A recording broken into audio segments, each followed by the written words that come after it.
ربكم الذي خلقكم من نفس واحدة وخلق منها زوجها وبث منهما رجالا كثيرا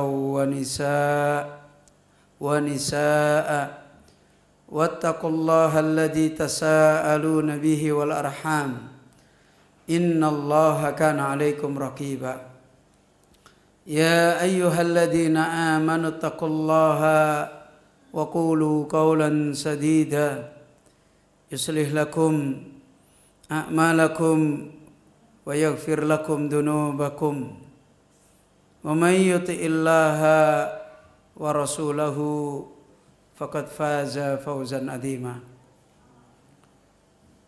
أما بعد فإن أحسن الكلام كلام الله وخير الهدى هدى النبي صلى الله عليه وآله وسلم وشر الأمور محدثاتها وكل محدثة بدعة وكل بدعة ضلالة وكل ضلالة في النار. أيها الإخوة إخواني وأخواتي في الدين talabatal ilmi para satidha rahimani wa rahimakumullah jami'an. Alhamdulillah kembali kita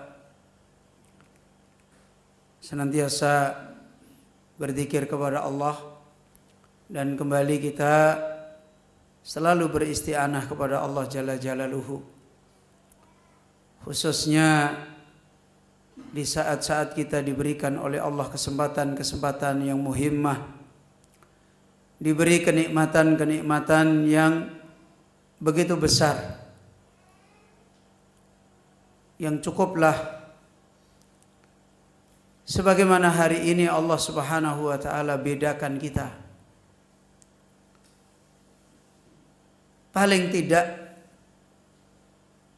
sebagaimana perkataan seorang penyair, laulal ilmu lakana naskal bahaim. Kalaulah bukan nikmat ilmu, maka kita ini sudah hidup seperti hewan. Lakana naskal bahaim. Dan ini mengingatkan kepada kita natijah muhimmah, samrah muhimmah, tujuan buah yang sangat penting, di mana Allah Azza wa Jalla menurunkan ilmu ini agar kita keluar dari kehidupan kita yang sudah diperingatkan oleh Allah Subhanahu wa taala, ulaika kal an'am balhum adall. Dari apa yang diperingatkan oleh Allah Subhanahu wa taala, mereka itu adalah seperti hewan ternak, bahkan adall, lebih sesat daripada hewan ternak. Semua itu adalah samrah, buah, natijah dari fasadul ilmi, dari kerusakan ilmu. Dan kita harus kembali selalu mendapatkan peringatan dari makna fasadul ilmi. Tidak berarti fasadul ilmi itu berangkat dari orang yang tidak tahu ilmu sama sekali. Bahkan ketika Allah Azza wa Jalla mengkisahkan dengan kisah yang paling buruk yang tadi sore sudah kita jelaskan, itu adalah berangkat dari wa adallahullahu ala ilmin. Orang yang Allah sesatkan di atas ilmu. Bukan orang yang Allah sesatkan karena dia tidak belajar, karena dia tidak tahu ilmu sama sekali.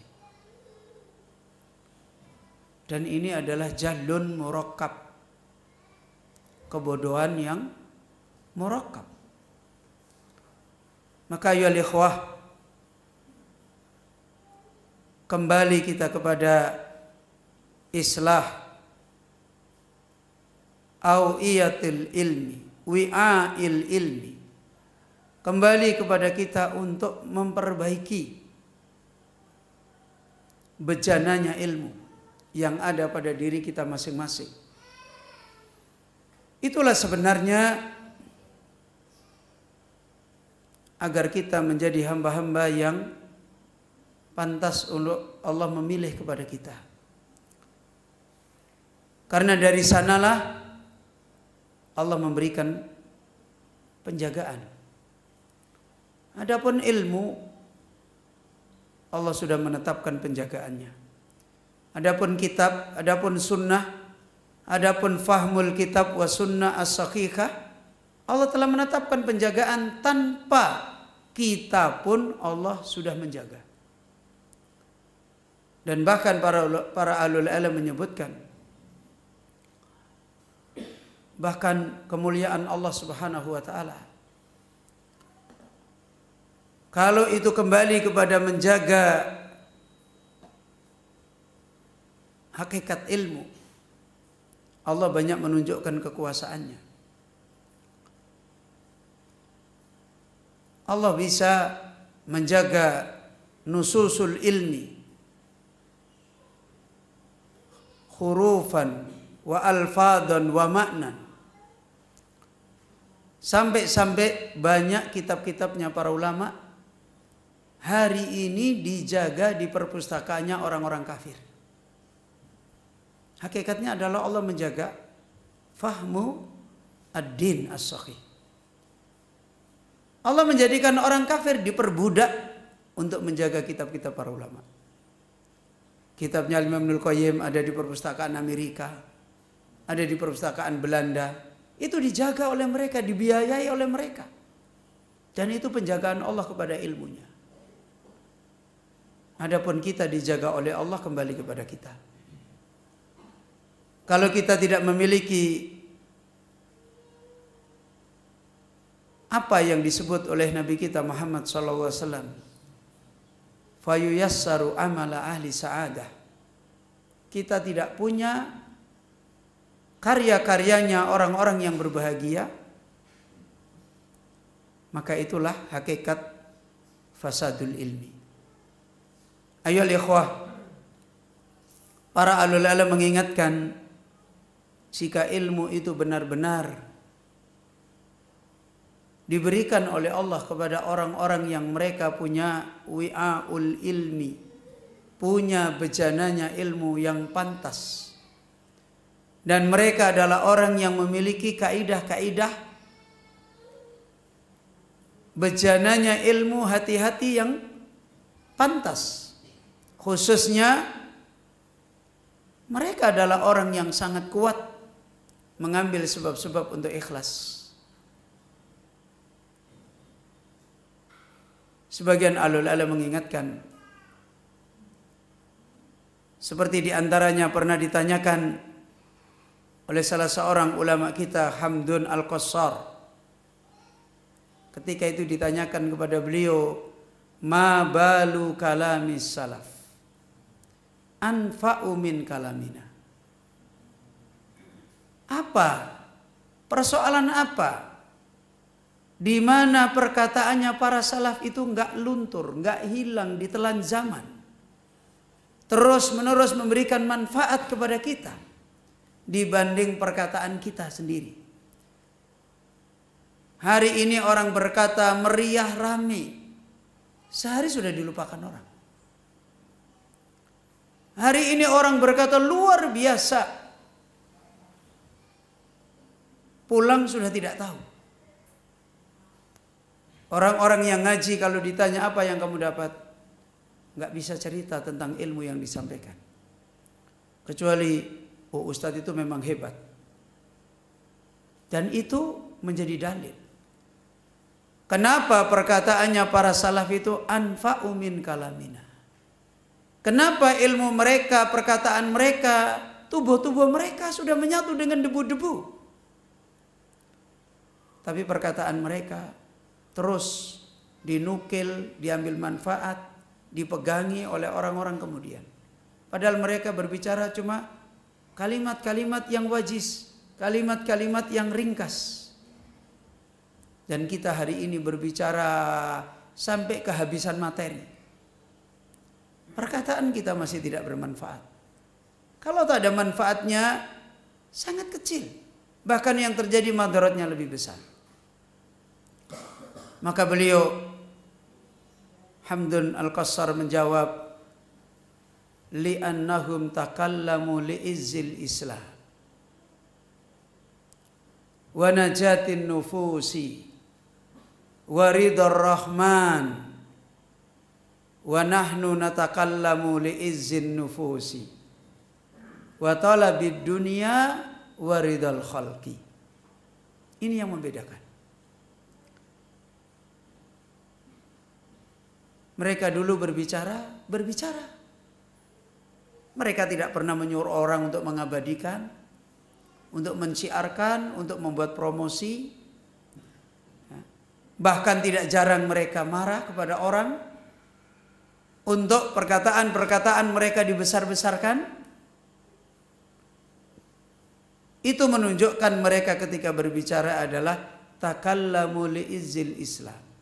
Karena mau menjaga kemuliaan Islam. Tujuan dia adalah menjaga kemuliaan Islam. Agar Islam yang hak terus. Dia punya peran untuk beramal soleh menjaga Islam yang hak. Agar Islam itu tetap menjadi wasilah kemuliaan. Wa najatin nufus. Mereka berbicara itu untuk menyelamatkan dirinya. Untuk menyelamatkan jiwanya. Supaya saya tidak begini. Supaya saya tidak begini. Itu mereka. Dan mereka ketika berbicara adalah waridar rahman. Yang dicari adalah hanya ridhonya Allah ar-Rahman. Ini yang menjadikan perkataan para salafus soleh. Kalau dipikir materinya malah mungkin hari ini kita lebih banyak bisa ngomong dengan lebih banyak lagi dibanding mereka. Sebagaimana perkataan Al-Imam Ibnu Rajab Al-Hambali ketika beliau meneliti perkataan-perkataan kalimat-kalimatnya para salaf. Para sahabat kalau mereka ingin berbicara seperti kita hari ini berbicara, mereka akan lebih hebat berbicara. Tapi mereka diam karena malu kepada Allah. Dan perkataan tabi'in dibanding para sahabat lebih banyak tabi'in. Perkataan atba'u tabi'in dibanding tabi'in lebih banyak atba'u tabi'in. Tapi sahabat lebih alim daripada tabi'in. Tabi'in lebih alim dari atba'u tabi'in. Ayo ikhwah. Ini yang membedakan. Sehingga perkataan para salaf itu sabat. Memberikan faedah. Dipegangi orang bermanfaat. Ini yang ada pada mereka. Adapun sebaliknya kata beliau. Wa nahnu. Nahnu. Di sini disampaikan oleh beliau di zaman beliau. Wa nahnu natakallamu li'izzin nufus. Kita ngomong supaya kita dihargai. Kita berbicara supaya orang dengar. Kita berbicara supaya kita dapat nasib yang kita inginkan. Ini apa yang dinasihatkan oleh para ulama kita. Ya. Nahnu natakallamu li'izzin nufus wa talabid dunya. Dan ternyata ketika kita bicara ilmu yang banyak di pikiran kita, yang banyak di hati kita, apa yang tadi sudah kita jelaskan. Waridal khalqi. Dan kita berbicara yang kita jaga adalah ridhonya makhluk. Supaya dicocoki oleh manusia. Supaya orang lain mendukung, orang lain setuju, orang lain. Ayo ikhwah. Ada seorang imam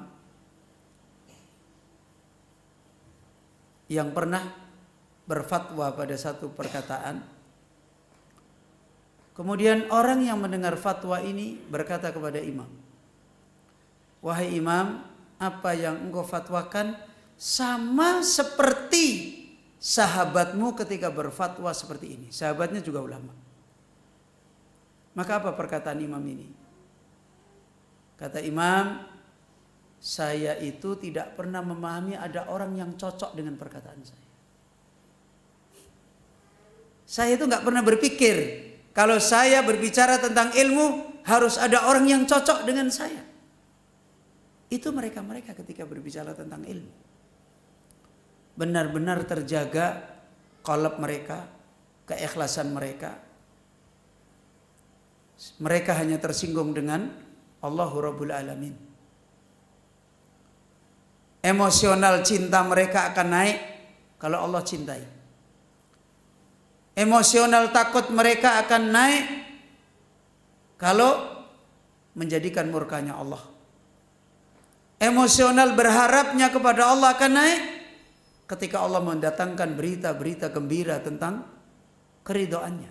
Itu yang menjadikan mereka tersinggung. Dan ayolah ikhwah, ba'du alul ilm juga menasihatkan tentang masalah ini. Falidhalika man khafidal ilma khafidallahu lahu karamatal ilmi. Karena itu siapapun yang dia bisa menjaga kehormatan ilmu pada dirinya, dia tahu ilmu ini milik Allah, ilmu ini kalamnya Allah, maknanya dari Allah, hurufnya dari Allah, lafadznya dari Allah, dan dia jaga karena Allah. Siapa yang dia menjaga ilmu, khafidallahu lahu karamatal ilmi, Allah akan jaga kemuliaan ilmu untuk dia. Allah akan jaga kemuliaan ilmu Allah berikan kepada dia. Di mana dijaga oleh Allah? Fi wajhihi, di wajahnya pun akan dinampakkan oleh Allah. Bukan cuma itu aja. Apa? Wa fi ahlihi, keluarganya pun akan mendapatkan ibrahnya.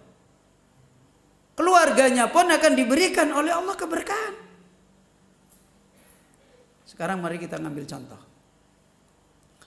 Hari ini kita didik anak kita jungkir balik nggak bisa baik-baik. Ibrahim alaihissalam mendidik anaknya Ismail berapa kali ketemu? Berapa kali Ibrahim ketemu dengan Ismail? Berapa Ustaz? 3 kali. Itu pun pertemuan langsung memberikan tarbiyah raksasa. Ketemu pertama, bayi cenger merah ditaruh di Bakkah. Itu pertemuan Ibrahim sama anaknya Ismail. Sudah besar baru datang lagi ketemu mau dipotong. Sudah besar ketemu lagi disuruh cerai istrinya. Luar biasa. 3 kali ketemu anaknya jadi nabi.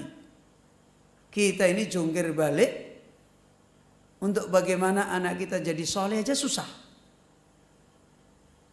Apa yang dilakukan Ibrahim alaihissalam? Menjaga ilmunya Allah subhanahu wa ta'ala. Ya. Lihatlah keluarga Ibrahim. Ila aina ya Ibrahim, kemana kamu mau pergi? Sehingga kamu meletakkan anak istrimu di sini yang tidak ada kehidupan. Ibrahim hanya diam. Terus istrinya karena cerdas punya iman, Allahu amuruka ya Ibrahim, apa Allah yang menyuruh kamu Ibrahim? Naam, idan la yudayyi'un Allah. Kalau begitu Allah tidak akan menelantarkan kita. Selesai. Itu orang-orang mulia. Karamahnya ilmu bukan hanya diberikan Allah pada wajah dia. Karamahnya ilmu diberikan Allah pada keluarga-keluarga dia. Antum melihat Nabi Zakaria. Sudah lama nggak pengen punya anak, nggak punya anak. Usia sudah tua, istrinya sudah tua, dua-duanya sudah mandul. Tapi begitu Allah memberikan keberkahan orang-orang ahli ilm. Wa aslahna lahu zaujah. Allah perbaiki, Allah persiapkan istri beliau untuk bisa hamil dan melahirkan seorang nabi.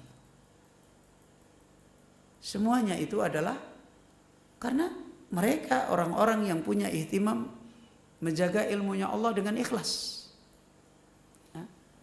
Bahkan wa malihi, Allah datangkan keberkahan dari hartanya. Wa haitsu makana, dan dimanapun dia berada. Dimanapun dia berada, kesibukan dia ditolong oleh Allah untuk berkah di dalam ilmu. Ya. Pergi kemanapun, di waktu kapanpun, selalu Allah jadikan keberkahan dia di dalam ilmu kepada umat. Itu adalah orang yang menjaga ilmunya Allah. Hafidhallahu lahu karamatal ilmi. Fi wajhihi, fi ahlihi, fi malihi, haitsu makana. Wa yubariku lahu fi ilmihi ma sanahu wa ja'alahu li akhiratihi. Dan Allah memberikan keberkahan bagi dia di dalam ilmunya. Karena dia telah menjaga ilmu itu dan karena dia menjadikan ilmu itu untuk akhiratnya. Maka Allah jadikan keberkahan pada dia. Kemudian fayatakallamu bihi lillah. Kalau dia berbicara dengan ilmu itu adalah untuk Allah. Itu yang seperti ini. Wa yata'allamuhu lillah, kalau dia belajar juga untuk Allah. Wa yu'allimuhu lillah, dan kalau dia mengajar juga untuk Allah. Antara ilmu dan iman dan ikhlas dan mendekatkan diri kepada Allah tidak bisa dipisahkan. Kemudian ba'du alul ilm menasihatkan, amma idza futihat umur dunia, adapun kalau urusan dunia sudah dibuka dan dibukakan menjadi fitnah bagi orang-orang berilmu, khasatan ala nas'i was-sighar, khususnya generasi ilmu yang masih kecil baru tumbuh, fa inna hadza ya'uduhum ala ta'alluq bidunya. Makanya pengajarannya para salaf, generasi mubtadiin itu tidak dibesarkan dengan nyaman-nyaman di dalam urusan dunia. Karena nanti akan membentuk dia susah untuk ikhlas. Akan membentuk dia susah untuk mendapati ujian-ujian ikhlas. Akan membentuk dia menjadi orang-orang yang tidak bisa menjaga ilmu. Makanya rata-rata mereka para ahlul ilm yang rabbani tidak membesarkan generasi yang tumbuh untuk dibukakan dengan fitnah-fitnah dunia. Dan ini lebih-lebih lagi pada zaman kita. Lebih-lebih lagi pada zaman di mana ini kita hidup. Fitnah-fitnah ini tidak mudah kita hadapi. Ketika kita lemah di dalam memahami ilmu-ilmu tentang ikhlas, ketika kita tidak menjadi orang yang selalu yuraqib, mengawasi perjalanan ikhlas, dan setiap sesuatu selalu kita kaitkan dengan penjagaan ikhlas, fa inna lillah wa inna ilaihi raji'un. Maka ya ikhwah rahimani wa rahimakumullah jami'an.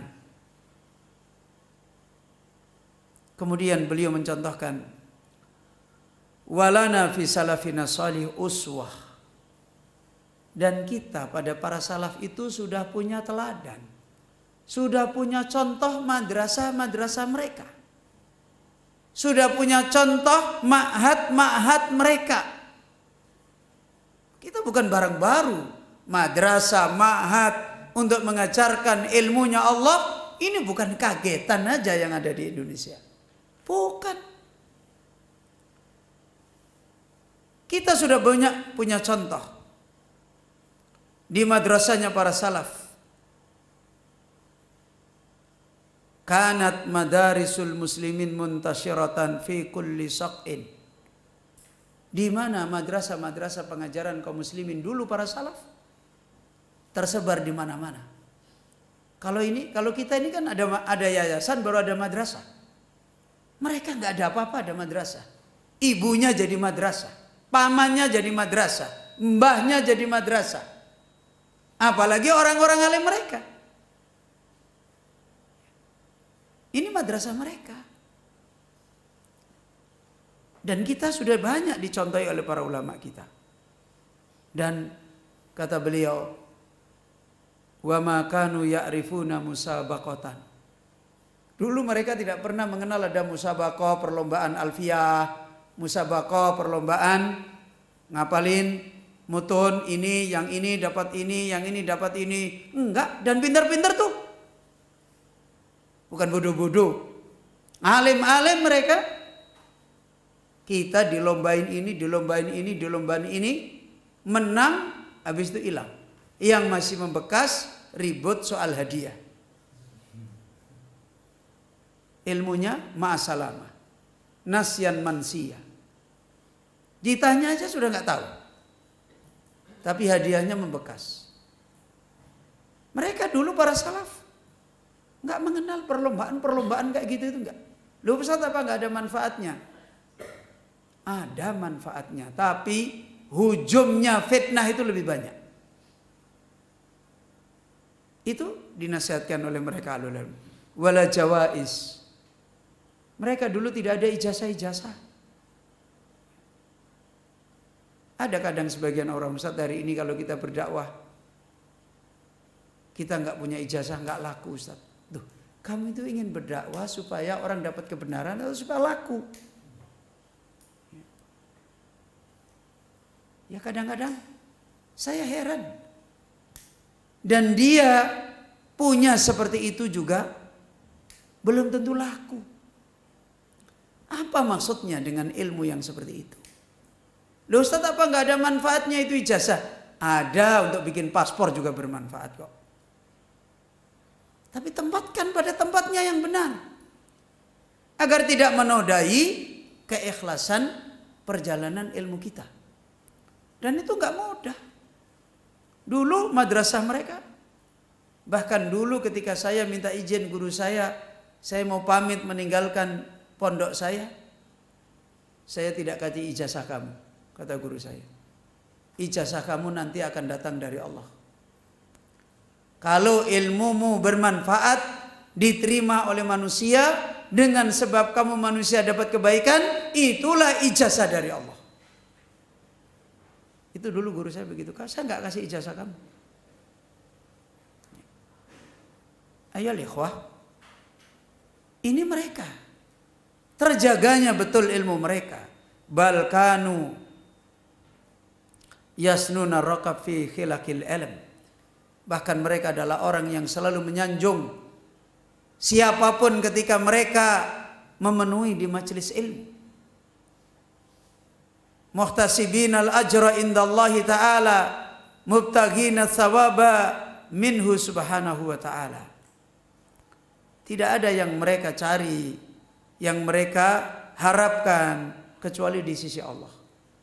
Itu yang menjadikan madrasah itu menjadi kemuliaan bagi mereka. Ini ayoul ikhwah, kita kembali mengambil faidah-faidah para ulama sebagaimana yang kita telah terangkan di sini. Tidak ada lain karena kita tahu persoalan fitnah-fitnah ilmu yang terus-menerus, hampir-hampir kita ini terbuang dari jalan ilmu yang benar. Semuanya itu tidak lain adalah karena maslak kita, karena jalan yang kita jalanin adalah jalan yang sudah banyak terjadi kerusakan di dalam thalabul ilmi. Dan ini menjadi perhatian bagi kita kembali, agar kita punya jalan yang kembali sebagaimana dulu para salafus salih radhiyallahu an. Bahkan kalau kita kembali mendengar apa yang dinasihatkan oleh beliau Syekh Muhammad Id Al-Abasi, salah satu murid senior beliau Syekh Al-Albani rahimahullah ta'ala, beliau mengingatkan tidak ada nikmat yang besar kecuali manakala kita kembali punya pengajaran ilmu yang benar. kecuali ketika kita mendapatkan lagi nikmat, hati-hati kita, jiwa-jiwa kita kembali kepada maslak thalabul ilmi yang akan melahirkan kita menjadi orang-orang seperti itu. Kembali ketika kita ditolong oleh Allah Azza wa Jalla, dipertemukan dengan orang-orang yang mendidik kita, yang mengajar kita, yang seperti itu. Ini ayyuhal ikhwah. Dan sangat banyak sekali para ulama ketika membicarakan masalah ini. Karena terbatasnya waktu, terbatasnya kesempatan kita, maka insya Allah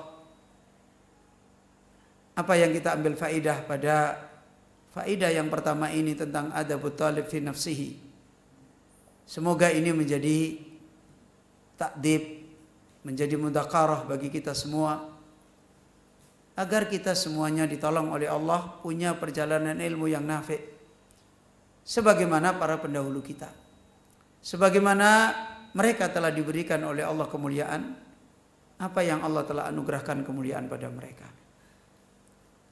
Dan ini yang insya Allah dalam pertemuan sejak tadi subuh sampai malam ini, dan sebenarnya waktu ini tidak cukup untuk kembali memperingatkan kita di hari kuatnya fitnah yang selalu merusak hati-hati kita, untuk berbicara tentang ikhlas. Namun semoga apa yang kita telah dengar dari makalah, dari ayat, dari hadis, dari para salaf kita, dari para guru-guru kita, para ulama kita yang benar ini, menjadi pembuka, menjadi peringatan bagi kita semua. Ini yang insya Allah pada malam hari ini kita tambahkan pada liqa kita tentang adab yang pertama, yaitu untuk ikhlas di dalam perjalanan ilmu kita. Dan insya Allah sebagaimana tadi sudah disampaikan Ustaz Abdul Rahman, ya, besok subuh kita istirahat dulu darsnya sampai siang karena juga waktu Jumat. Nah, sebagian ahlul ilm juga menerangkan mendekati khutbah Jumat, diperingatkan untuk tidak ada muhadarah di masjid. Ya, insya Allah kita akan lanjutkan ba'dal asr sama ba'dal isya. Kemudian Sabtu subuh insya Allah ta'ala kepada faidah yang kedua tentang adabut talib fi nafsihi, yaitu kun salafiyan alal jaddah, agar kita kembali kepada caranya para salaf di dalam belajar dengan benar. Dan insya Allah kita akhiri majelis kita, dan tafadhal kita kembalikan kepada beliau Ustaz Abdul Rahman. Dari saya sementara cukup. Subhanaka Allahumma bihamdika asyhadu an la ilaha illa anta astaghfiruka wa atubu ilaik.